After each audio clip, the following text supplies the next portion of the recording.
कलौ मोहागारे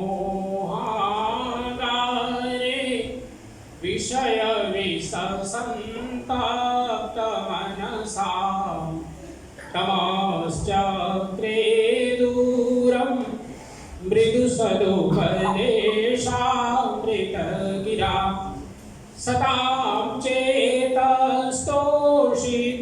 द्विहृदयवनानां मृगपति परेशं साक्षातं गुरुवर कबीरं हृदि नमः। यो ब्रह्माणं विदधाति पूर्वं यो वै वेदांश्च प्रणोति तस्मै तमः देवमात्मबुद्धिप्रकाशं मुमुक्षुर्वै शरणमहं प्रपद्ये मुमुक्षुर्वै शरणमहं प्रपद्ये। प्रेम से बोलिए सद्गुरु कबीर साहेब की।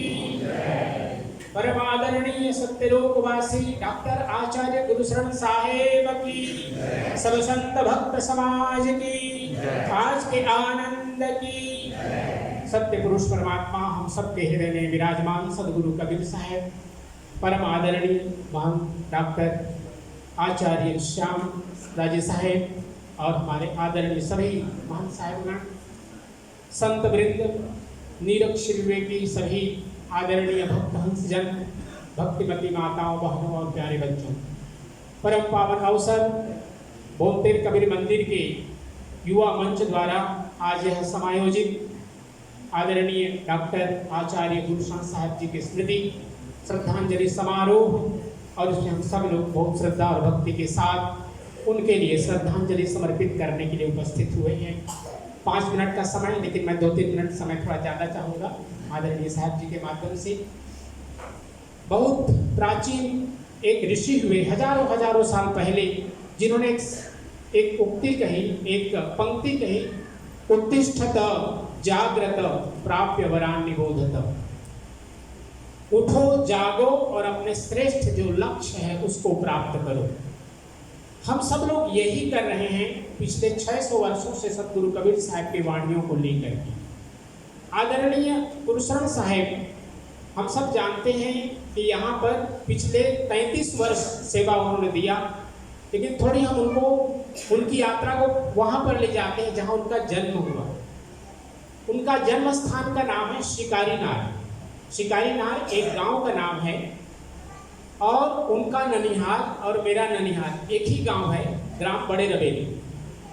और चूँकि इस बार खरसिया गद्दी में एकोत्री की पूजा हुई, तो मेरा सौभाग्य रहा उस ननिहाल में जाने के लिए। हमारे महंत पूरण साहब, महंत प्रभात साहब, ब्रिजमोहन साहब, चंपा जी और उनके साथ कुछ और लोग, 10 लोग हम लोग, एक अमेरिका से बहन आए थे नीलूबेन, वो और जामनगर से कुछ भक्त लोग, हम सब लोग मिलकर के उस स्थान पर गए। साहब जी का, जैसे कि लोग कहते हैं, होनहार विद्वान के होत चिकने पार। बचपन से ही उनका जो जीवन चर्या थी, बचपन में जो एक अवस्था होती है, लोग खेलते हैं, बच्चों के साथ में स्कूल जाते हैं, लेकिन साहब जी का बचपन से ही सद्गुरु के प्रति जो एक आकर्षण था, क्योंकि जो एक वहाँ का समाज है उसको हम चन्नाहू पट्टी कहते हैं। चंद्रवंशीय क्षत्रिय ये जो परंपरा है, चन्नाहू पट्टी उसको कहते हैं। पूरी चन्नाहू पट्टी कबीरपंथी, पूरा गांव का गांव कबीरपंथी है। एक पुस्त से नहीं, पुस्त दर पुस्त, पीढ़ी दर पीढ़ी कबीरपंथियों का वो गांव है। उस एरिया में लगभग मैं समझता हूँ कि 30-35 लाख लोग हैं जो कि पूरे के पूरे कबीरपंथी हैं। और आज भी वहाँ पर यद्यपि कोई भी विधि होती है, विवाह आदि, मृत्यु आदि, तो पंडित भी आते हैं, लेकिन महान साहब भी आकर के विधि करते हैं। तो साहब जी का जो लगाव था बचपन से, वो कबीर साहब के वाणियों के प्रति था। और वहाँ से लगभग 40 किलोमीटर की दूरी पर एक खरसिया स्थान था। उस समय के जो वहाँ के हजूर साहब थे, परम आदरणीय 1008 फलसी हजूर दिक नाम साहब, उनसे उन्होंने दीक्षा ली। और उसके बाद साहब जी के साथ जो धर्म यात्रा, उसको हम लोग सदुक्कड़ी भाषा में रम्मत कहते हैं, तो रम्मत के बराबर हजूर साहब के साथ वो रहते थे और दीवानी का काम करते थे। लेकिन बाद में हजूर साहब ने कहा कि अरे भाई, तुम कब तक इस तरह हमारे साथ रहोगे, कुछ जाकर के अध्ययन करो। उस समय काशी में कबीर बाग लहरतारा में ये कबीर साहब का जो स्थान है वो बन चुका था, लेकिन बहुत प्रारंभिक स्थिति में वो स्थान था। साहब जी वहाँ पर गए, लेकिन उनका स्वास्थ्य बिगड़ गया। पुनः वो हजूर साहब के साथ जुड़ गए, लेकिन हजूर साहब ने फिर से प्रेरित किया कि भाई आप किसी भी तरह से जाओ और अपनी विद्या अध्ययन को पूर्ण करो। तो साहब जी पुनः आए और काशी में रह करके उन्होंने प्रथमा हम लोग कहते हैं कक्षा 8 को, है ना, मिडिल स्कूल का जो कक्षा 8 होता है उसको प्रथमा कहते हैं। तो उन्होंने उससे शुरू किया, कक्षा 6, 7, 8 संस्कृत की पढ़ाई उन्होंने प्रारंभ की और उसके बाद फिर आचार्य के बाद पीएचडी किया उन्होंने। पीएचडी को हम लोग हिंदी में विद्या वाचस्पति कहते हैं। तो वो वहाँ तक की पढ़ाई उन्होंने पूर्ण की और इसके बाद हम सब लोग जानते हैं कि यहाँ से जब भगवान दाजी साहब, मैं उनको भी श्रद्धांजलि आज के इस पावनपूर्ण अवसर पर उनको भी मैं श्रद्धांजलि अर्पित करता हूँ। वो यहाँ पर आए और मुझसे 12 साल पहले इस देश में वो आए, यहाँ इस स्थान पर।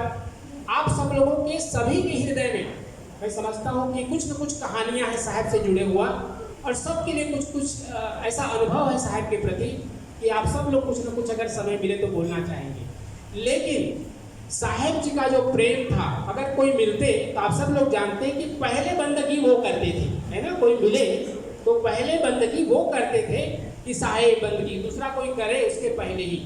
तो ये जो विनयशीलता थी साहब जी की कि बंदगी करना, बंदगी हम किसी मनुष्य को नहीं करते, बंदगी परमात्मा को करते हैं, जो हम सब के हृदय में विराजमान सत्य पुरुष परमात्मा है। जब सामने किसी को बंदगी करते हैं तो उस परमात्मा को बंदगी करते हैं। तो साहब जी की यात्रा यहाँ पर प्रारंभ हुई कर्म भूमि के रूप में। विद्या भूमि उनकी भारत थी, जन्मभूमि उनकी भारत थी, लेकिन कर्म भूमि उनकी यहाँ थी। और लगातार 32 से 33 साल तक वो यहाँ पर सेवा दिए। रेडियो का कार्यक्रम अभी बीना जी बात कर रहे थे, पूरे इतने वर्षों तक जिस स्तर तक कबीर साहब के वाणियों को उन्होंने ऊपर उठाया, रेडियो के माध्यम से, टेलीविजन के माध्यम से और अपने भिन्न भिन्न प्रवचनों के माध्यम से जहाँ भी जाते थे, हम सब लोग जानते हैं कि उनके प्रवचन का स्तर क्या था। वो सब जिन्होंने पिया है उस रस को, उनके लिए बहुत मुश्किल है उसके नीचे वाला रस को पी पाना, बहुत कठिन है। लेकिन एक चीज और ध्यान देने की बात है कि साहब जी केवल कबीर पंथियों के यहाँ केवल प्रवचन नहीं करते थे।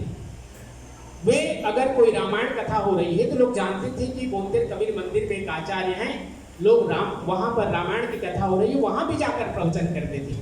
कोई आर्य सामाजिक कार्यक्रम हो, श्रावणी का या कोई भी किसी भी प्रकार का, वहाँ भी जाकर के प्रवचन करते थे। जिस संप्रदाय के द्वारा आमंत्रण मिलता था उस संप्रदाय में जाकर के वो अपना प्रवचन देते थे, क्योंकि उनका जो अध्ययन का क्षेत्र था केवल कबीर पद तक सीमित नहीं था, बल्कि वो सभी वेद, उपनिषद, स्मृति ग्रंथ सभी के जानकार थे। और उनकी सेवा एक लंबे समय तक हम सब लोगों को ज्ञान सेवा के रूप में प्राप्त हुई। और यहाँ पर आप सब लोग धन्य हैं, यह स्थान धन्य है, क्योंकि इस स्थान पर साहब जी का इतने वर्षों तक प्रवास रहा। मेरी हार्दिक इच्छा थी जब साहब जी का चलावा हुआ तो साहब जी की समाधि यहाँ पर बने, लेकिन कुछ लोगों ने कहा साहब उनकी समाधि यहाँ बनाना संभव नहीं है, नहीं तो भगवान साहब के बगल में उनकी भी समाधि लगी होती।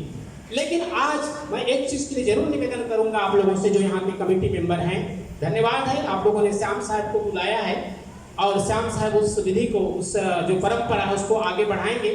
और मैं चाहूँगा श्याम साहब से एक बात निवेदन करना चाहूँगा कि साहब जी उन्होंने 32 और 33 साल पूरा किया और आपको 50 साल पूरा करना है यहाँ पर, जाने को सोचना भी नहीं है, तो ये आपको करना है पूरा। और दूसरी बात कमेटी और आपको साथ साथ और आप सभी भक्तों को जो उनसे जुड़े हुए हैं, जो उनके जिन्होंने गुरु दीक्षा उनके लिए है जरूर, और हमारे जो युवा दल के लोग हैं उनकी जो समाधि सिमेट्री में है आप उसको एक शोभा, एक सजावट, उसको एक संगमरमर का जगह बनाना, ये आज हम आप सब लोगों से प्रार्थना करते हैं। लंबी बातचीत नहीं करेंगे, आप सब लोगों को पुनः साहब जी का आशीर्वाद मिले, सदगुरु कबीर साहब का आशीर्वाद मिले और आप जीवन में ऐसे ही धर्म, अर्थ, काम, मोक्ष जो प्राप्य वरान निबोधता है, जो श्रेष्ठतम हमारा लक्ष्य है मोक्ष का मार्ग, उसको हम प्राप्त करें। यही आप सबके लिए शुभकामना के साथ साहब जी को पुनः श्रद्धांजलि, परम आदरणीय भगवान दास साहब जी को भी श्रद्धांजलि और परम श्रद्धेया साथ भी प्रमिला बहन जी को भी श्रद्धांजलि समर्पित करते हुए अपनी वाणी को हम पूर्ण करते हैं। प्रेम से बोलिए सदगुरु कबीर साहेब की, परम आदरणीय आचार्य गुरुशरण साहेब की, साहेब बंदगी। साहेब बंदगी, साहेब बंदगी। धन्यवाद आप सभी।